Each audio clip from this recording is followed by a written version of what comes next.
What is going on YouTube? My name is Lucas and today I'm going to be talking about XL Fleet, also known as Pivotal Investment Corporation. And I'm excited to bring you guys this one because it's a different look on the fleet aspect. It's definitely going to be a little different than your Lordstown Motors.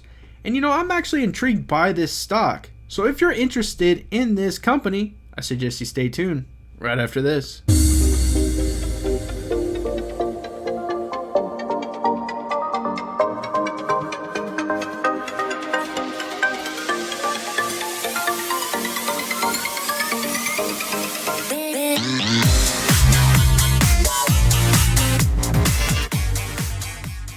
Before I yet again reveal a Spac to you guys, I asked you guys smash that subscribe button, smash that like button, comment down below, and now it's time to get into this video. I really enjoy bringing you guys fresh companies like this. I really do, and I like the idea of a Spac.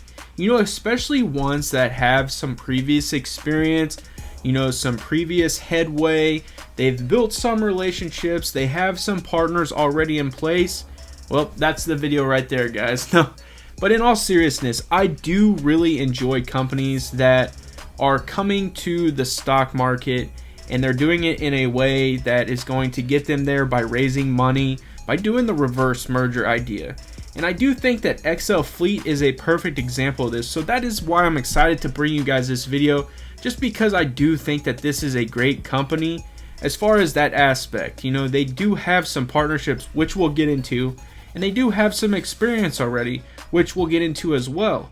And so I do like that idea, and I think those are the types of companies that really need to get into that reverse merger, get that SPAC opportunity, and then once they break onto, the actual stock market, they do the merger, they're going to be benefiting, they're going to be growing, and they're going to have some relevancy.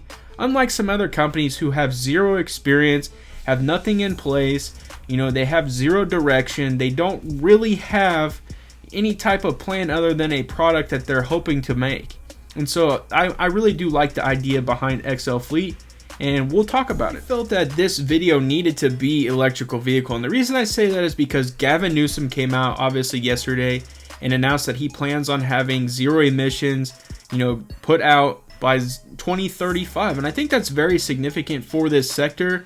And moving forward, it's going to be very, very important for all these up and coming, not only EV companies, but SPACs that are looking to merge and to really have a product by the year 2022, because there's tons of them. I mean, I could go down the list. Fisker, obviously the likes of, there for a while, Nikola. I mean, there were tons and tons of companies that had projections for 2022. Even the likes of Hyliion, obviously, with the ERX, is looking for the year 2022. It sounds like to me, after Battery Day, Tesla is pushing for some things to occur in 2022, even 2023, and they've really been pushing for that $25,000 electrical vehicle. So as we get near and closer to the, obviously, 2022 mark, 2023 mark, you're going to start to see a lot more electrical vehicles in the market. And this only solidifies with what Gavin Newsom's saying. So I'm going to swing on over here. California released that it plans on halting sales of new gasoline-powered passenger cars and trucks by 2035. Governor Gavin Newsom announced Wednesday a move he says will cut greenhouse gas emissions by 35% in the nation's most populous state. The proposed rule would not ban people from owning gas-powered cars or selling them on the used car market, but it would end the sales of all new gasoline-powered passenger cars and trucks in the state of nearly 40 million people. California, the roughly dozen states that follow it, leads on, and auto emission standards make up a significant part of the U.S. auto market, giving the day's move huge potential impact for the U.S.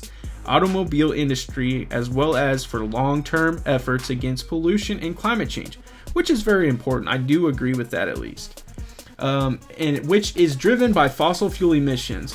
It also is likely to meet opposition from President Donald Trump, who wants to roll back tougher Obama-era auto emission standards and is battling California to force it to comply. that is here or there. It's the fact that we're trying to grow as a country. We're trying to move in a good good direction for emissions and obviously for stocks. I mean, a lot of us are obviously starting to invest into the future, the EV sector. I said in the opener that XL Fleet is a little bit different, and obviously they're going to be, obviously doing the merger with Pivotal Investment Corporation, and the ticker symbol currently is PIC. Many of you have reached out in the comments section, which I absolutely love. I love interacting with you guys. It makes making YouTube videos a lot of fun because I get to see your guys' thoughts and I get to interact with you. So a lot of you have actually requested a video on PIC. I've done my due diligence, I've done my homework on them, and I do feel that they are going to be a very, very important company moving forward, and how they do their processes is going to be actually really cool. So I really want to provide you guys an overlook or an outlook as well on this company. So I'm gonna really dive in and give you the information on the company, where it's headed and what they actually do. So swinging on over here, it says that according to the company press release, the resulting reverse merger would value XL Fleet at $1 billion. The combined company would have $350 million in net cash, including $150 million from new strategic investors. When the deal closes, XL Fleet will continue to trade on the New York Stock Exchange under the ticker symbol XL. Pretty cool stuff. And it says that there is a lot to like about XL Fleet.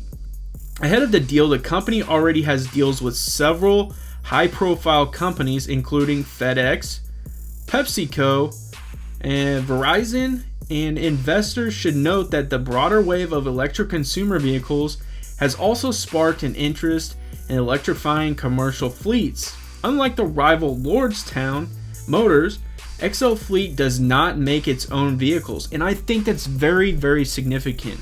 And the reason I say that is because that is going to be a huge difference. Obviously, it sounds like to me they're somewhat retrofitting, or they're somewhat, applying their products to the vehicles of the current state.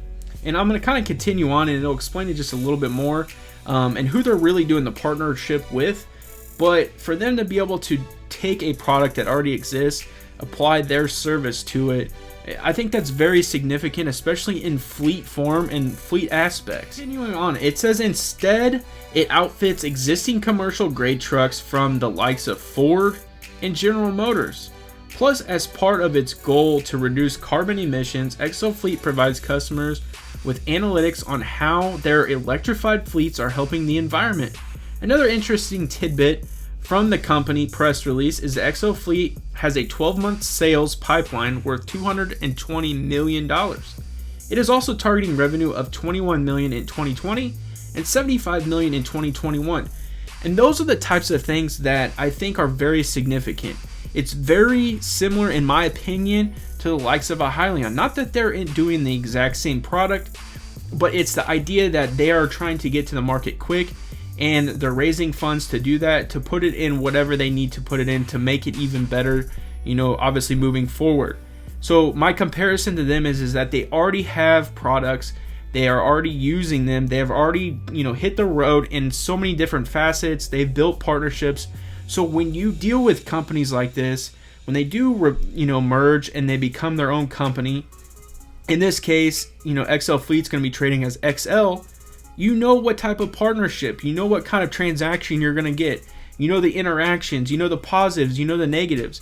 And on top of that too, what type of product you're going to be really getting. You're testing it out. You've really experienced the product. So I just feel that those are benefits of companies that go in the aspect of a SPAC.